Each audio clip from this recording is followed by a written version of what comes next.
Do you want to hear something no one has ever dared to say to you directly? You are trapped.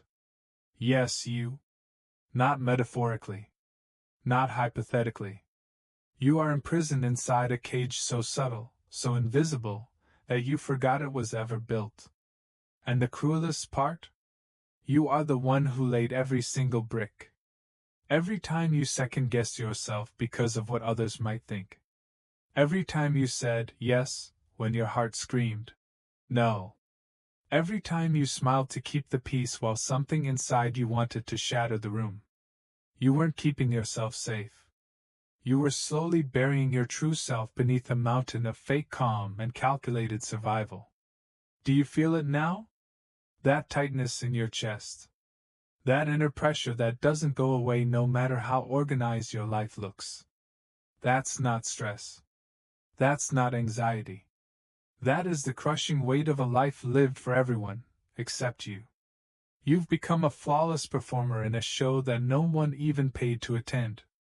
And worst of all, no one asked you to audition for the role.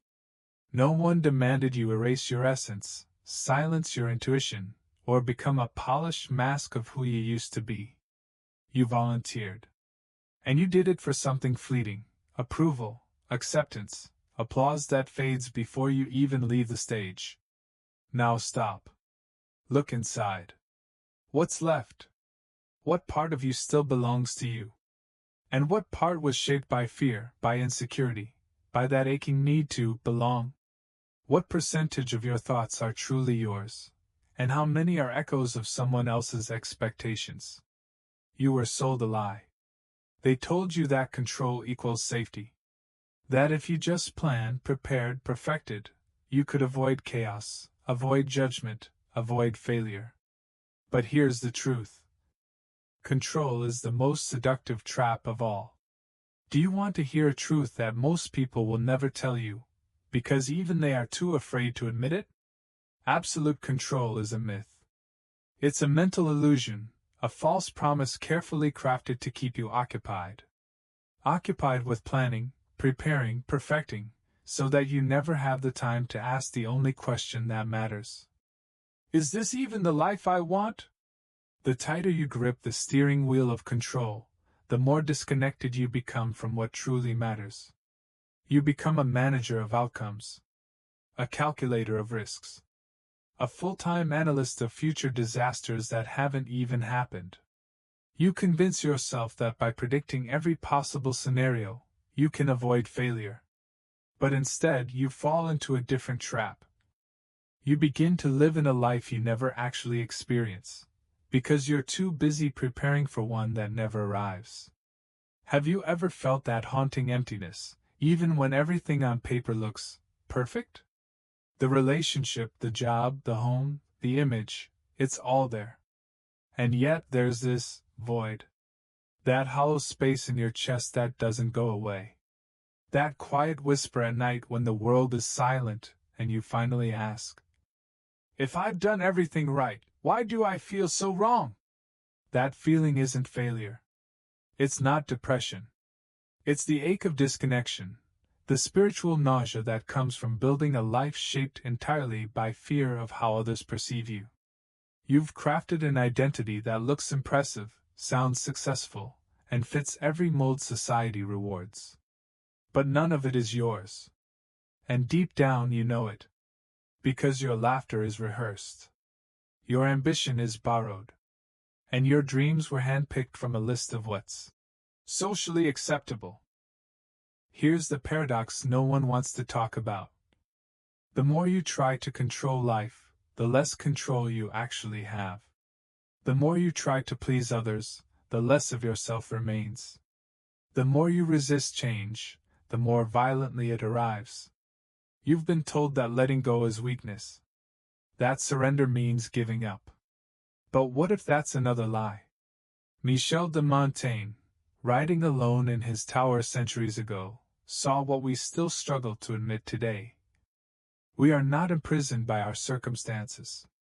We are imprisoned by our obsession with control, by our compulsive need to please, by our silent desperation to avoid disapproval at all costs. What would happen if you let go of the rope you cling to so tightly? That rope, the one you think is saving you, may actually be the thing that's suffocating you. Because here's the brutal truth no one tells you. You're not afraid of chaos.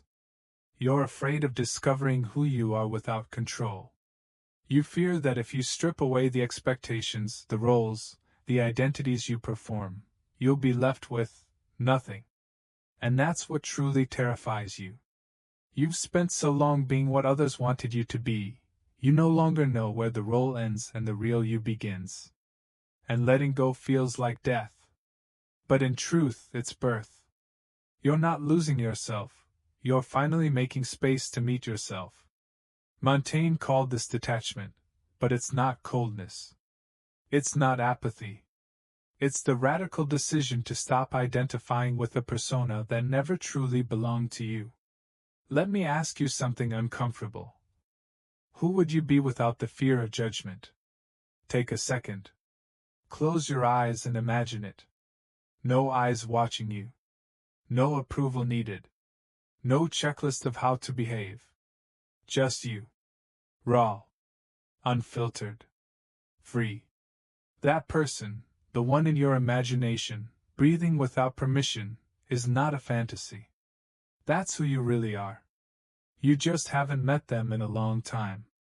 The person you show the world isn't false out of malice, it's just edited. Smoothed to avoid criticism. Filtered to fit expectations. Compressed to fit into boxes you never chose. But what if you could drop the act? What if you could stop pretending and let the truth of who you are speak, without flinching? The fear you feel isn't irrational. It comes from years of conditioning. You've been taught that honesty risks rejection. That vulnerability is dangerous. That being different makes you difficult. But here's what Montaigne understood from his Tower of Silence. What terrifies you the most is not being judged. It's realizing that you've never really lived as yourself. You fear letting go of control because you suspect that underneath all the roles and reactions, there's nothing. Just an empty shell. But here's the liberation hiding beneath the dread. Only when you release who you are not, can you finally see who you are. And that's where real freedom begins. Not in books. Not in mantras. But in the terrifying clarity of finally looking yourself in the eye and whispering, I'm done performing. I'm ready to begin. Let's strip it all down. Your job. Your relationships. Your achievements. Everything you've been told to chase. Now ask yourself one question. Whose dream is this? Are you living a life built on your own values, your own desires? Or are you following a blueprint handed to you by parents, teachers, society? You were told. Get the right degree. Get the right job. Be with the right kind of partner. Smile. Network. Accumulate. Then, you'll be happy. Then you'll be safe. And maybe you did everything right. You climbed the ladders. You checked the boxes. You played the part. But somewhere along the way, a small voice started whispering in the background. Is this really it? Why do I still feel so empty? That voice is not weakness. That voice is truth. It's your authentic self knocking, after years of being ignored. It's the you that wants more than comfort. More than approval. More than performing success for an audience you don't even believe in. Michel de Montaigne saw through the illusion centuries ago. He realized that true success has nothing to do with applause, or money, or polished images. True success is alignment. Living in harmony with your nature, even if it costs you everything that isn't real. And that kind of success? It doesn't come with trophies. It comes with peace. You stop hustling for visibility. You stop chasing validation. You stop measuring your worth by metrics invented by people who don't even know your name. You realize, if something requires me to pretend in order to keep it, it was never really mine. By now, you might be wondering, if I stop pretending, stop performing, stop clinging to what was never really mine, what's left? And that's the terrifying part.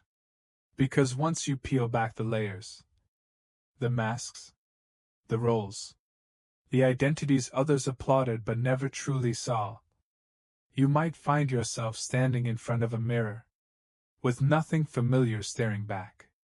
This is the moment most people retreat. They run back to routine, back to comfort, back to the persona they've practiced for years. Because that empty space? It's too raw, too quiet, too undefined.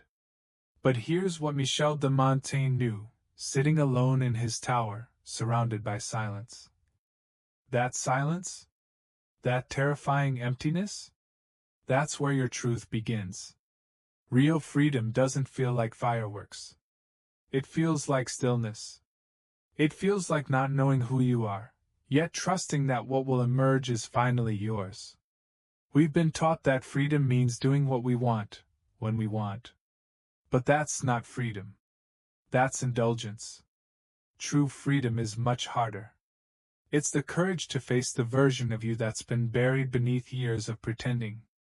It's the strength to say, if being authentic costs me everything fake, then let it all fall.